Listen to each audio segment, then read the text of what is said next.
নমস্কাৰ। সমূহ মোৰ ফেচবুক ইউটিউবৰ মোৰ শুভাকাংক্ষী সকললৈ মই পোনপ্ৰথমেই স্বাগতম জনাইছোঁ। বহুত দিনৰ মূৰত ফেচবুকত এটা ভিডিঅ' দিম বুলি আগবাঢ়িলোঁ। সকলোৱে যিহেতু জুবিনৰ মৃত্যুৰ পিছৰ পৰাই ভিডিঅ' প্ৰায়বিলাকৰ বন্ধই হৈ গৈছিলে, কিন্তু এতিয়া আকৌ দিবলৈ আৰম্ভ কৰিছে সকলোৱে। মোৰো ঠিক সেইদৰেই সেই অভিশপ্ত দিনটোৰ পৰাই বহুত দিন ধৰি ভিডিঅ' দিয়াৰ ইচ্ছা একেবাৰে নাছিলে। আৰু তেনে মুহূৰ্ততে আকৌ সেই পূজাৰ সময়ত যোৱা ২৭ ছেপ্টেম্বৰত এনেকুৱা কিছুমান সমস্যা জীৱনলৈ আহিল। ফেচবুকটো দূৰৰ কথাই, মোবাইলটো চাবলৈও সময় নাইকিয়া দিন এটা অকস্মাতে বুকুৰ বিষ এটা হ'ল বুলি কৈয়ে লগে লগে গাটো বেয়া হৈ আহিল। আৰু সেই লগে লগে মই ECG কৰিলোঁ। জানিছোঁ যে বুকুৰ বিষ আজিকালি খুব সংখ্যক মানুহৰ হ'লেই কিবা হাৰ্টৰ প্ৰব্লেম আহে বুলি সকলোৱে কয়। মই তেনেকুৱা ভুক্তভোগী আচলতে নাছিলোঁ। তেনেকুৱা ধৰণৰ বেমাৰ আজাৰ বা আমাৰ তেনেকুৱা হোৱা নাছিলে জীৱনত। ভগৱানে প্ৰথম এইটো সমস্যাৰ সন্মুখীন কৰালে। লগে লগে ECG কৰিলোঁ আৰু ECG ৰিপৰ্ট মতেতো ডক্তৰে একদম ভয়ানক হিচাপে ভয় খুৱাই দিলে যে ব্লক আহিছে। গতিকে লগে লগে আমি গুৱাহাটী গ'লোঁ। গুৱাহাটী নাৰায়ণত ভৰ্তি হ'লোঁ। নাৰায়ণত ভৰ্তি হৈ প্ৰথমতে যিজন ডক্তৰ আছিলে এনজিঅ'গ্ৰাফি কৰিবলৈ তেওঁক অপাৰেশ্যন ৰুমত সোমালে। প্ৰথমতে ICUতে ভৰ্তি কৰিছিল পিছৰ দিনা।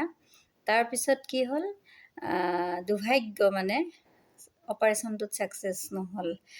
এনজিঅ'গ্ৰাফিৰ ছাকচেছ হ'ব নোৱাৰিলে। ক'লে যে অপেন চাৰ্জাৰী কৰিব লাগিব। গতিকে দুদিন আকৌ ICUত ভৰ্তি কৰিবলগীয়া হ'ল। ICUত ভৰ্তি কৰাৰ পিছত অপেন চাৰ্জাৰী কৰিলে। অপেন চাৰ্জাৰী যিসকলৰ হৈছে, হয়তো ফেমিলিত হওক, কোনোবা নিজৰ মানুহৰ ভিতৰত হওক, নিশ্চয় জানে। মই কিন্তু সেই বিষয়ে একেবাৰে অভিজ্ঞ নাছিলোঁ, এই প্ৰথম। গতিকে হতাশ হৈ পৰিছিলোঁ।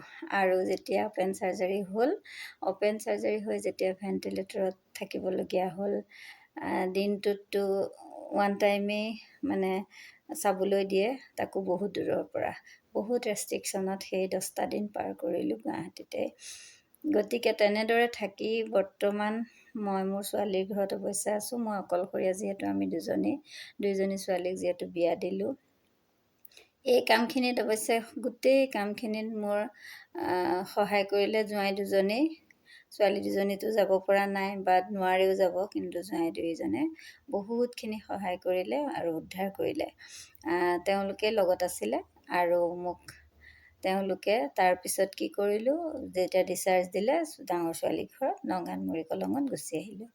আৰু আহি এতিয়া কিছুমান সুবিধা তাইও মোক সহায় কৰি দিয়ে বা ময়ো, জোঁৱাইও ছুটি লৈ আহিছিল। তাৰপিছত গতিকে সকলোৰে সহায়তে গতিকে এতিয়া মই নগাঁৱতে আছোঁ। কিন্তু সম্পূৰ্ণ তেওঁ সুস্থ হোৱা নাই। অকণমান 50% হৈছে বুলি ক'ব পাৰি। তথাপিতো অহাকালিলৈ হয়তো চেকআপত যাম। তাৰপিছত ডক্তৰে কি এডভাইচ দিয়ে তাৰপিছতে গম পাম। হয়তো 3 মাহমান বহুত ৰেষ্টতে থাকিব লাগিব।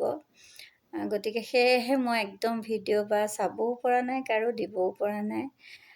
গতিকে মনটো অকণ বেয়াও লাগি থাকে। ভগৱানে খুব সুখ আনন্দৰ মাজতেই জীৱনটো কটাই আছিলোঁ। তাৰ মাজতে এজাক ধুমুহাই বেৰি ধৰিলে।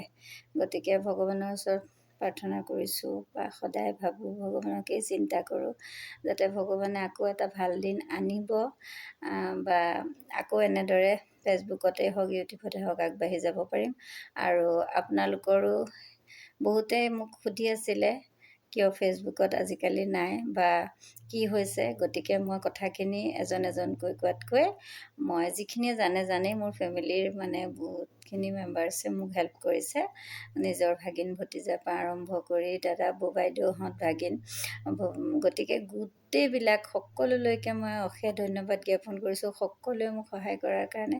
তাৰ বাদেও মোৰ যিবিলাক ফ্ৰেণ্ড চাৰ্কুলত আছে সেইখিনিও মোক যথেষ্ট মৰম আৰু মানে সহায় কৰিছে। সেইখিনিলৈও মই আন্তৰিক শুভেচ্ছা জ্ঞাপন কৰিছোঁ। বহুত বহুত ধন্যবাদ জনাইছোঁ। মানুহজন যে ইমানখিনি সুস্থ হ'ব কেতিয়াও কল্পনা কৰিব পৰা নাছিলোঁ। গতিকে সকলোৰে আশীৰ্বাদত হয়তো ইমানখিনি পৰ্যায় পাইছোঁগৈ, ভাললৈ আহিছে। গতিকে ভগৱানৰ ওচৰত প্ৰাৰ্থনা আপোনালোকে কৰিব যাতে আৰু সুস্থ সবল হৈ আহে আৰু আপোনালোকৰ মাজলৈ ময়ো আহিব পাৰোঁ। গতিকে ভিডিঅ'টো কৰিবৰ কাৰণে অকণমান প্ৰস্তুত হৈ ভিডিঅ'টো অকণমান প্ৰস্তুত কৰিলোঁ। যদি কিবা ভুল হয় ক্ষমা কৰিব। মাজে মাজে ভিডিঅ' দিম, সদায় দিব নোৱাৰিলেও। গতিকে আজিলৈ সকলোলৈকে শুভকামনা জ্ঞাপন কৰি মোৰ ভিডিঅ'টো মই আজি ইমানতে সামৰণি মাৰিছোঁ। ধন্যবাদ।